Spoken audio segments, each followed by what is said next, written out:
Hello, and welcome once again to the Print and Prop Shop. So today we've got one of my favorite games, the Fallen Jedi, and it was a file off of Thingiverse. It went together relatively easy. I printed it off on my anycubic Photon Zero in resin.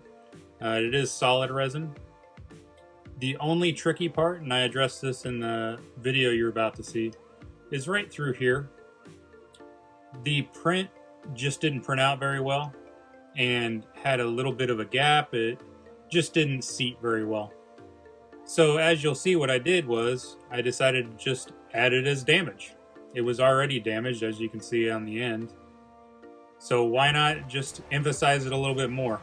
I put in a little bit of wood filler and went up and down and around just to kind of expand it out. So yeah, it was very fun. I will add that, and pretty nice to do. Here's how I did it. So this is my anycubic slicer. I have an anycubic Proton Zero. Excuse me, anycubic Photon Zero. Photon. And the parts, they printed out just fine except for that one seam. And I believe it's because I added this raft that you see. And the supports just didn't go underneath to hold it flat. I think had I done it differently, it would have worked out better. Here I pulled out my plastic wood. Again, too, I love using this over the tub. I don't know if it's a different mixture or not, but it doesn't come in the larger tubs exactly the same way. And I put the plastic wood around that seam, but I also expanded out the damage on the grip. I wanted to, since I couldn't get the seam perfectly because of all those nubs from the handle grip, I figured why not just expand it out and make it look like more damage had happened than it actually had on the design that the creator designed in the first place. So here I went and I began sanding, and again too, I use the lightest touch when I'm sanding. Even though this is 220 grit sandpaper, I'm not digging into the model, I'm letting it glide over top. And at times the only time I'm kind of digging in is with my nail, when you see me going around these little tiny edges. And getting into that seam that I had right there. Now that seam was because two parts, the model printed in two pieces right there, and it had a little bit of a gap, but I wanted to show there was still a seam but not a gap. So I did fill that in with some plastic wood and sanded it to make it look more like it was molded together rather than an actual seam, or maybe it was welded together. And here I'm going over those nubs and with that plastic wood I had put down, just to kind of even it out and make sure the nubs weren't showing through that plastic wood, because that would ruin the effect. And once again, I pulled out this nail file. Again, nail files are awesome to use, but, and I say but, because you don't want to dig into them. They do come in different variations, but I just get the cheap ones and just go over very lightly. Here I've thrown on two light coats of primer, filler primer at that.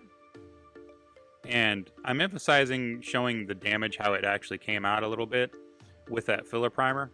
And I think it's coming together at this point. It looks like char marks already. So I'm getting the effect that I want. So I pulled out some 600 grit sandpaper and some little bit of water and began wet sanding. Wet sanding, again, it's fairly straightforward. Like any sanding, like I said before, you don't want to dig into it. Just let it glide over. That's kind of the secondary effect of this filler primer too. If you'll notice when you're sanding the filler primer, it almost seems to, I don't want to say thin it out, but it kind of makes it spread and fills in even more gaps. Filler primer, to me, doesn't seem like it's just building up the paint. It seems when you start wet sanding, it starts to fill in those other areas by spreading that filler primer. And I'm just going over the seams, making sure that I'm not digging in or anything like that, and getting it as flat as possible. I did, prior to airbrushing this black on here, I used some silver enamel spray paint. And again, I always like to use enamel spray paint first to get my kind of base coat. It's tough to find your actual color in a spray can, at least what I found anyway. But it does give a nice base coat for when you go over it with an airbrush of a similar color. And I went over different areas in black that I wanted to show. I really wanted to emphasize that damage on that grip, and I wanted to have a black laying underneath when I go to put on the brownish color that you'll see here in a minute. But it does show a little bit more depth again. And like I said, in the Queen, I typically go and outline the whole unit in black or whatever would have depth, and then blend it together with the final coat. And I do end up doing that. You'll see in the next clip here where I begin with the silver. And my little paint booth here does have a fan behind it with a filter, and I've got a window open, so I am being careful with the fumes. And this little pop-up spray booth that my wife got me for Christmas, boy, does she take care of me. She got me the other spray booth as well, and she just really does encourage me as much as anyone could, and I thank her so much.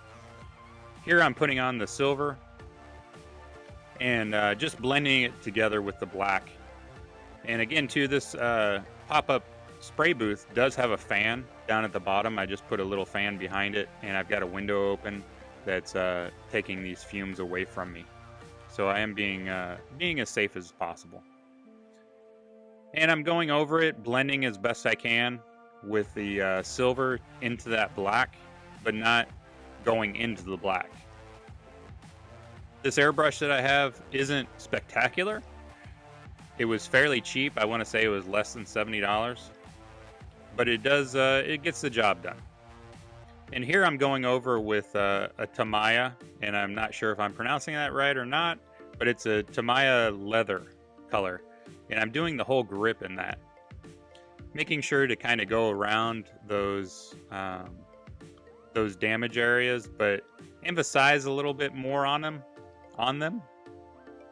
to kind of look more like maybe he put a wrap on it at one time, or maybe that material from the nubs that was leather got mushed together. I want to say I did a fairly good job on making it look damaged. Here I've got a Tamiya weathering kit. This is based towards model kits, like if you were making tanks or something like that. But it also works on 3D prints. And it has a variety of different colors with it. Rust, soot, there's gunmetal, there's dirt. And you can use it sparingly. It doesn't look like there's a whole lot in this kit, but you don't use a whole lot. So you'll use it over time. And I just began weathering with it.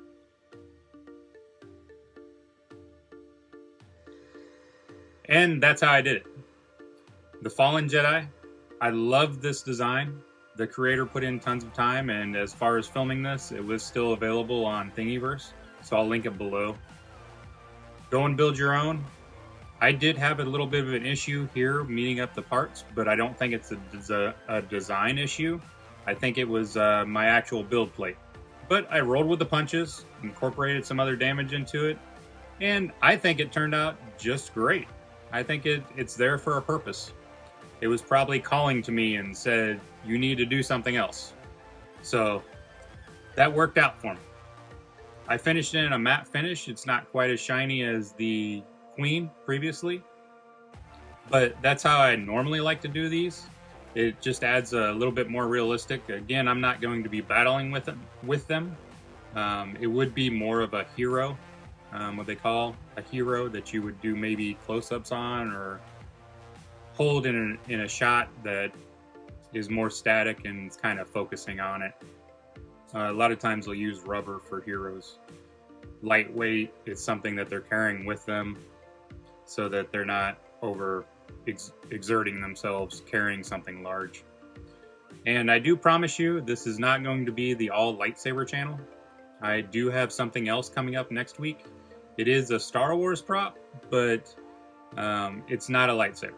And it does have a tip in it that I got from a fellow YouTuber that uses this tip in a totally different manner in material, but it works on 3D printing as well. So I will give him a shout out next week and thank him for leading me down this journey. He was kind of the one that inspired me to do these anyway. I figured he's doing it, why can't I? So I will give him a humongous thank you next week.